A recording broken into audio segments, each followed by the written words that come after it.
Halo teman-teman semua, selamat datang kembali di Cerita Anak Teknik. Saya Samuel dan hari ini saya akan bercerita tentang struktur baja.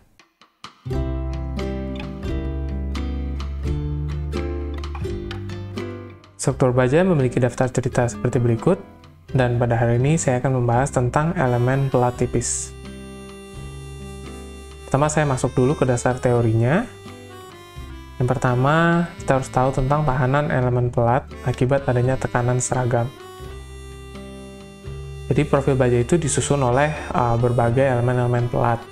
Dan tahanan profil terhadap tekan sesuai dengan kelangsingan globalnya dapat tercapai jika elemen pelat masing-masingnya tidak tertekuk secara lokal. Nah, apa yang terjadi kalau misalkan terjadi tekuk lokal? Tentu hal ini dapat menyebabkan tegangan yang terjadi itu tidak merata dan menghasilkan pengurangan dari tahanan keseluruhan profil ataupun kegagalan prematur dari profil. Nah, di sini kita bisa lihat ada rumus untuk tegangan tekuk elastis bagi elemen pelat. Nah, selanjutnya kita akan membahas tentang tipe elemen pelat yang tertekan. Pertama itu ada elemen dengan pengaku, yaitu elemen pelat yang memiliki tumpuan di kedua ujungnya paralel terhadap arah tekan. Dan untuk elemen yang satu adalah elemen tanpa pengaku, yang berarti elemen pelat ini hanya memiliki tumpuan di salah satu ujungnya saja, dan ujung satunya merupakan ujung bebas yang paralel terhadap arah tekan. Nah, di sini saya coba kasih sebuah profil baja yang tersusun dari berbagai elemen pelat. Nah, misalkan saya kasih keterangan di mana warna hijau adalah elemen dengan pengaku, dan yang merah adalah elemen tanpa pengaku, maka saya bisa mewarnai profil ini sebagai demikian. Nah, sekarang kita akan membahas tentang nilai K dalam berbagai keadaan. Nah, misalkan saya punya sebuah pelat dengan tumpuan 1 dan tumpuan 2 seperti berikut, dan tertekan paralel terhadap tumpuannya. Nah, di sini kita mempunyai grafik untuk koefisien tekuk atau nilai K sesuai dengan rasio A per B-nya. Nah, di sini kita bisa lihat untuk masing-masing keadaan, kita harus mengambil nilai minimum untuk menjaga keamanan profil sesuai dengan konfigurasi terburuk. Nah, sekarang kita akan coba melihat bagaimana perilaku elemen pelat jika mengalami tekanan di bagian sisinya. Jadi saya kembali punya elemen pelat dengan tumpuan sendi di kedua ujungnya dan memiliki tebal sebesar T dan diberikan gaya tekan paralel ke arah dengan tumpuannya. Nah, misalkan saya potong garis biru ini untuk melihat tegangan yang terjadi di sana. Nah, saya akan membuat grafik yang membandingkan tegangan rata-rata terhadap tegangan aksial rata-rata. Dan untuk grafik pertama, kita bisa plotkan di mana elemen pelat memiliki rasio B per T yang kecil. Jadi di sini dia mencapai sebuah tegangan kritikal, dan setelah itu elemen pelat ini masih mengalami penambahan tegangan. Nah, dan selanjutnya kita coba plotkan juga untuk elemen pelat dengan rasio B per T yang lebih besar. Dan kita bisa lihat bahwa nilai F kritikal ini lebih rendah jika dibandingkan dengan elemen pelat dengan rasio B per T yang lebih kecil. Namun jika kita lihat untuk peningkatan kekuatan setelah terjadi tekuk, nilainya akan lebih besar pada elemen pelat yang memiliki rasio B per T lebih besar. Nah, di sini kita bisa lihat untuk grafik tegangan yang terjadi di potongan sigmanya. Jadi pas di awal ini dia masih dalam fase elastik sehingga tegangannya masih merata. Nah, ini kita bisa lihat di bagian kurva warna ungu ketika dia sudah melewati titik kritikalnya, dia akan mengalami tekuk di mana bagian tengahnya ini tidak lagi mengalami tegangan yang rata sama dengan di bagian sisi kiri kanannya. Dan jika kita melihat pada titik maksimum dari kurva warna ungu, kita bisa lihat bahwa memang perbedaan tegangan yang terjadi di potongan sigma ini semakin berbeda antara bagian tengah elemen pelat terhadap bagian sisi kiri kanannya. Jadi seperti yang sudah disebutkan tadi, memang peningkatan kekuatan pasca tekuk ini lebih besar pada elemen pelat dengan rasio B per T yang lebih besar. Namun memang untuk pelat dengan rasio B per T yang kecil, seluruh elemen pelat ini bisa mencapai titik leleh, bahkan hingga mencapai strain hardening. Selanjutnya, kita akan membahas tentang pengaruh kelangsingan terhadap tegangan. Jika didefinisikan untuk tegangan kritikal yang dibagi dengan tegangan leleh sama dengan 1/lambda kuadrat, maka lambda dapat didefinisikan dengan rumus berikut. Sekarang kita coba plotkan grafik perbandingan antara tegangan kritikal dengan tegangan leleh yang dibandingkan terhadap lambda atau kelangsingan dari penampang. Di sini saya akan memplotkan 3 buah grafik untuk kolom, untuk elemen pelat tanpa pengaku, dan juga untuk elemen pelat dengan pengaku. Di sini kita pertama akan plotkan untuk nilai yang kolom, dan selanjutnya kita plotkan untuk elemen pelat tanpa pengaku, dan yang terakhir adalah elemen pelat dengan pengaku. Nah, dari grafik ini kita bisa lihat bahwa untuk elemen pelat tanpa pengaku dan dengan pengaku dapat mencapai nilai strain hardening dengan nilai lambda yang jauh lebih besar dibandingkan dengan grafik yang kolom. Namun masing-masing grafik juga masih memiliki karakteristik yang sama, di mana ada kecacatan atau tegangan sisa yang terjadi, hingga ada peralihan dari titik strain hardening ke arah kondisi tekuk elastis, di mana setelah kita melewati nilai akar 2, maka plot dari grafiknya ini akan mengikuti kurva tekuk elastis Euler, atau bisa kita definisikan menggunakan 1/lambda kuadrat. Sekarang kita juga mempunyai nilai batasan lambda P dan lambda R pada SNI 1729 tahun 2020. Nah, di sini kita dapat melihat nilainya pada tabel B4.1a sampai B4.1b di SNI 1729 tahun 2020. Sekarang saya akan membahas tentang tahanan tekuk dan juga pasca tekuk elemen pelat. Misalkan kita punya untuk elemen pelat dengan pengaku, kita mempunyai salah satu elemen pelat dengan tumpuan sendi di bagian kiri dan kanannya, dengan lebar B dan memiliki grafik tegangan akibat adanya gaya tekan yang sejajar terhadap perletakan elemen pelatnya. Nah, di sini kita bisa lihat untuk nilai Fmax ini terjadi di bagian kiri kanan dari pelat, namun di bagian tengah ini nilai tegangannya tidak sebesar atau mengalami pengurangan dari Fmax yang terjadi di sebelah kiri kanannya.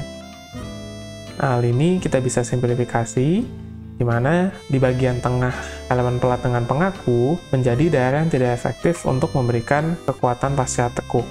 Nah, jadi kita bisa mendefinisikan nilai B efektif per 2 di bagian kiri kanan dari elemen pelat yang memiliki tegangan maksimum yaitu Fmax. Selanjutnya untuk elemen pelat tanpa pengaku, akan kita mempunyai elemen pelat sebagai berikut, di mana tumpuan kirinya sendi dan kanannya bebas, maka grafik tegangan yang terjadi akibat gaya tekan adalah seperti berikut, di mana nilai Fmax-nya terjadi di bagian tumpuan sendi, dan semakin lama semakin kecil ke arah tumpuan bebasnya. Nah, untuk mensimplifikasi kurva tegangan ini, kita bisa melakukan pemerataan nilai tegangan atau reduksi tegangan agar tidak terjadi tekuk di bagian elemen pelat yang tanpa pengaku ini.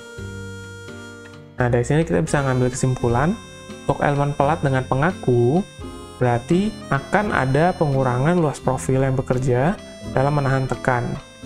Sedangkan untuk elemen pelat tanpa pengaku, maka ada pengurangan tegangan untuk mencegah tekuk. Sekarang kita juga lihat pengaruh kelangsingan terhadap tahanan tekan kolom. Nah, untuk elemen pelat dengan pengaku, kita bisa menghitung nilai tekannya seperti berikut, di mana kita memiliki nilai A efektif yang kita kalikan dengan F maksimumnya. Nah, nilai A efektif ini bisa kita capai dengan mengkalikan luas grossnya dengan suatu faktor, yaitu QA, untuk mereduksi nilai luasan A grossnya tadi. Nah, untuk elemen pelat tanpa pengaku, maka kita dapat mengalihkan nilai tegangan maksimumnya dengan suatu faktor QS, sehingga menjadikannya nilai tegangan rata-rata seperti yang sudah diilustrasikan sebelumnya. Yang terakhir, jika misalkan sebuah profil itu memiliki elemen pelat dengan dan tanpa pengaku, maka kita dapat mengalihkan nilai QS dan nilai QA-nya menjadi sebuah faktor Q yang akan mereduksi nilai tahanan tekan dari profil sesuai dengan kelangsingan dari elemen pelatnya. Ikut keterangan-keterangan yang mendefinisikan variabel-variabel dari rumus-rumus yang telah disajikan.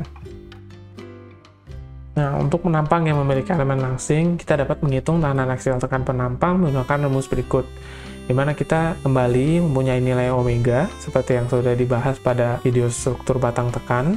Dan di sini kita mempunyai batasan yang sedikit berbeda, di mana kita memasukkan variabel Q yang telah kita hitung sebelumnya ke dalam batasan lambda kritikal bagi profil tersebut. Dan kita juga memasukkan nilai Q ke dalam perhitungan omega yang akan mempengaruhi nilai kuat leleh material. Selanjutnya, kita tahu ada faktor bentuk untuk penampang dengan elemen dengan pengaku dan juga tanpa pengaku. Bisa kita lihat di ISC Steel Construction Manual di 14th edition, bab E.7. Nah, di sini kita bisa mendapatkan nilai QS untuk unstiffen elements untuk masing-masing profil yang telah dideskripsikan dalam ISC. Nah, di sini kita bisa menghitung nilai lebar efektif sesuai dengan masing-masing keadaan yang telah dideskripsikan untuk menghitung nilai QA-nya. Nah, di SNI 1729 tahun 2020, SNI telah mengadopsi perubahan cara perhitungan komponen dengan elemen langsing dari ANSI atau ISC 360 tahun 2016. Nah, di sini kita bisa lihat untuk rumus-rumus yang digunakan pernah diberikan di video struktur baja edisi 3 tentang batang tekan di channel YouTube Cerita Anak Teknik. Nah, dari sini kita akan coba menggunakan perhitungan baru ini dan membandingkannya dengan perhitungan-perhitungan sebelumnya dan teori. Sekarang kita akan masuk ke contoh soalnya. Misalkan saya punya profil single angle dengan dimensi seperti berikut, dengan ketinggian 2 meter dan perletakan jepit di bawah dan sendi di atas. Di sini kita ketahui untuk tegangan leleh penampang adalah 240 MPa, modulus elastisitasnya 200.000 MPa, dan luas penampangnya adalah 3.900 mm². Dan ditanya untuk kapasitas tekan dari elemen tersebut. Sekarang kita akan coba melakukan perhitungan sesuai dengan yang telah diceritakan sebelumnya. Yang pertama, tentu kita harus mengetahui properti dari penampang. Jadi kita harus hitung dahulu properti penampang single angle ini. Nah, kita bisa hitung untuk nilai center of gravity atau pusat masanya ada di titik yang saya berikan warna oranye dengan jarak 53,72 mm dari bagian tepi profil. Nah, di sini kita bisa menggunakan informasi ini untuk mencari nilai momen inersia penampang baik untuk sumbu X dan untuk sumbu Y-nya, di mana momen inersia penampang arah X dan arah Y ini bernilai sama karena single angle ini sifatnya simetris satu sisi. Nah, namun kita juga harus hitung poin inersia dari penampang ini. Nah, jadi IX ini dapat kita cari dengan mengintegralkan nilai jarak pusat massa dari masing-masing elemen terhadap center of gravity, baik arah X maupun Y, yang kita kalikan dengan luas masing-masing elemen. Nah, sini kita dapat untuk point of inertia penampangnya adalah negatif 9,26 kalikan 10 pangkat 6 mm². Karena kita masih memiliki nilai point of inertia, ini berarti bahwa aksis dari X dan Y ini bukan merupakan principal axis dari penampang. Sehingga nilai inersia di sumbu X dan Y ini bukan merupakan inersia maksimum dan minimum penampang. Tentu hal ini akan tidak tepat karena kita harus mencari nilai inersia minimum dari penampangnya. Sekarang kita coba cari untuk principal axis dari penampang. Di sini saya memplotkan sebuah diagram Moore untuk lingkaran Moore dengan kedua titik seperti berikut, di mana inersia sumbu X dan Y adalah 1,55 kali 10 pangkat 7, dan untuk point of inersianya bisa bernilai 0,93 ataupun negatif 0,93, sehingga didapat plot grafik seperti berikut. Nah, di sini kita bisa mencari nilai principal axis minimum dan juga principal axis maksimum, mana saya memberikan keterangannya di dua titik dengan nama A dan B. Nah, bagaimana kita mencarinya? Pertama, kita tahu dulu untuk jari-jari lingkaran Moore adalah sebesar nilai point of inertia-nya. Nah, berarti kita bisa menghitung principal axis moment of inertia-nya menggunakan rumus berikut, di mana kita mencari dahulu nilai inersia rata-ratanya dan kita kurangi jari-jari lingkaran Moore untuk mendapatkan principal axis minimum. Sedangkan untuk mencari yang maksimumnya, nilai inersia rata-ratanya kita tambahkan dengan jari-jari lingkaran Moore atau point of inertia-nya. Sehingga di sini kita dapatkan untuk principal axis MY-nya ini 0,62 kali 10 pangkat 7 dan 2,47 kali 10 pangkat 7. Nah, berarti kita telah mendapatkan principal moment of inertia di masing-masing axis-nya. Nah, di sini kita bisa melanjutkan perhitungan ke jari-jari girasi penampang. Ini kita hitung untuk nilai jari-jari girasi sumbu A menggunakan akar inersia A yang kita bagi dengan luas penampang dan didapatkan nilai 39,87 mm. Dan untuk B kita lakukan hal yang sama dan didapatkan nilainya 79,64 mm. Nah, di sini kita bisa lihat bahwa yang saya telah berikan warna hijau di bagian lingkaran Moore ini memiliki nilai sebesar 2 theta. Nah, di sini kita dapat mencari sudut principal axis atau theta dari lingkaran Moore, dan untuk keadaan sekarang ini kita dapatkan sudut principal axis-nya adalah 45 derajat. Nah, berarti kita bisa memplotkan sumbu-sumbu yang baru, yaitu sumbu A dan sumbu B, dengan pemutaran sumbu X dan Y tadi sebesar 45 derajat. Karena kita sudah mencari properti penampang sebelumnya, kita dapat menghitung kelangsingan kolom yang sesuai dengan principal axis-nya. Jadi kita dapat lambda A ini, KL per RA, kita dapatkan nilai 42,64, dan masih berada di bawah batasan KL per R 200, sehingga kelangsingan kolom masih dinyatakan oke. Nah, untuk yang arah B, kita lakukan yang sama, dan kita dapatkan kelangsingan yang lebih kecil, yaitu 21,35, dan masih di bawah nilai 200 juga. Nah, selanjutnya kita akan menghitung kelangsingan dari elemen profil. Seperti yang telah dijelaskan tadi, kita tentu memiliki batasan kelangsingan elemen single angle. Nah, kita bisa hitung masing-masing batasan menggunakan rumus berikut, dan kita juga bisa melakukan perhitungan tentang nilai kelangsingan elemen, di mana kita melakukan perhitungan lebar dari masing-masing elemen plat dibagi dengan tebalnya, dan kita dapatkan nilainya 20. Nah, nilai 20 ini berarti nilai kelangsingan elemen berada di antara kedua batas yang telah kita hitung ini. Maka rumus QS yang kita gunakan adalah seperti demikian, dan kita dapatkan nilai QS untuk profil ini sebesar 0,81. Selanjutnya kita bisa melakukan perhitungan tahanan profil berdasarkan teori yang telah dijelaskan sebelumnya. Jadi kita ambil nilai lambda critical, diambil pada kelangsingan yang terbesar sesuai dengan principal axis-nya. Jadi kita ambil kelangsingannya kelangsingan A. Nah, di sini kita hitung untuk lambda kritikal dari sumbu A itu di 0,455. Sedangkan kita juga bisa hitung batasan nilai lambda kritikalnya yang telah memperhitungkan nilai Q-nya dan didapatkan nilai seperti demikian. Nah, berarti nilai lambda C ini berada di antara kedua batas yang kita hitung. Sehingga nilai omeganya kita dapat menggunakan rumus seperti demikian, dan didapatkan nilai untuk omega arah A itu adalah 1,33. Dan nilai omega A ini menjadi reduksi dari tegangan leleh ketika kita menghitung tahanan tekan elemen langsingnya. Nah, sehingga kita dapatkan nilai tahanan tekan elemen langsing terhadap tekuk lentur berdasarkan teori adalah 599,5 kN. Nah, kita simpan dulu nilai ini, dan kita akan bandingkan dengan metode perhitungan lainnya. Selanjutnya kita coba hitung tahanan profil berdasarkan ISC Steel Construction Manual 4th edition. Dan yang pertama kita cari adalah tegangan kritis penampangnya. Jadi kita ada syarat jika nilai KL per R di bawah 4,71 dikalikan akar E per Q kali Fy, berarti kita menggunakan rumus berikut untuk mencari nilai tegangan kritikalnya. Nah, di sini kita dapat hitung tegangan kritikal dari penampang adalah 181,86 MPa. Nah, berarti kita langsung bisa menghitung tahanan tekan elemen langsing terhadap tekuk lentur dengan mengkalikan V dengan luas cross penampang yang dikalikan dengan tegangan kritikal yang telah direduksi sebelumnya. Nah, kita dapatkan nilainya 602,85 kN.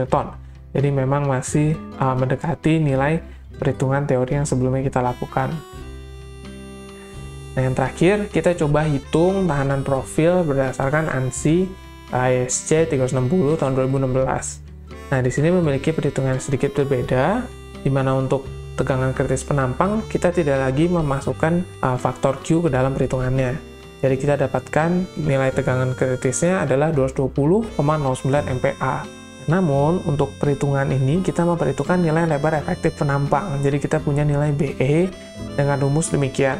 Nah, saya ambil nilai C1 dan C2-nya untuk elemen-elemen lain karena profil ini termasuk ke dalam elemen tanpa pengaku. Nah, di sini kita bisa hitung untuk nilai tegangan elastiknya seperti demikian, dan kita dapatkan nilai lebar efektif adalah 157,2 mm.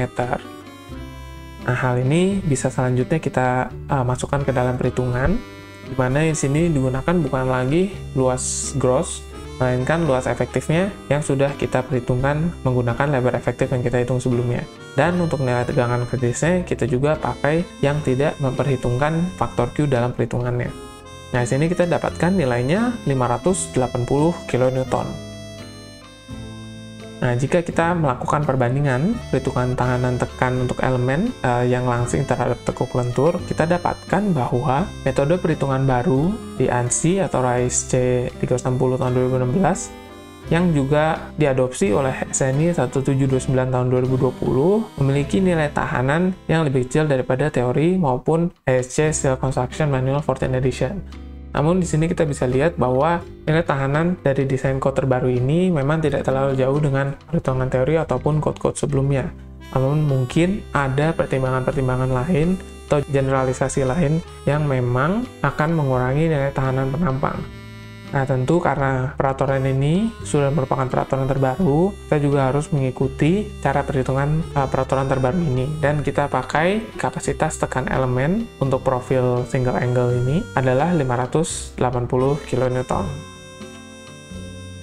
Nah, contoh soal tersebut juga mengakhiri sesi cerita kita pada hari ini. Semoga apa yang telah disampaikan dapat diterima dan diserap dengan baik. Untuk mengikuti cerita-cerita selanjutnya, jangan lupa untuk selalu like, komen, dan juga subscribe ke channel YouTube Cerita Anak Teknik. Terima kasih, saya mohon pamit, dan marilah kita menjadi lebih pintar setiap hari.